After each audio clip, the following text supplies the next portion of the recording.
In this video, I will show you how to check T-Mobile call history online. Go to the T-Mobile website. Click on Login at the top right corner of the page. Enter your T-Mobile ID, email or phone number, and password, then click Login. Once logged in, click on your profile icon or account name at the top right corner of the page. Select My Account from the drop-down menu.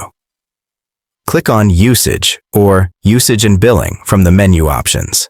Select View Call History or View Detailed Usage. We'll see a list of recent calls, including details such as the date, time, duration, and phone number. You can filter or search for specific calls by date range or other criteria.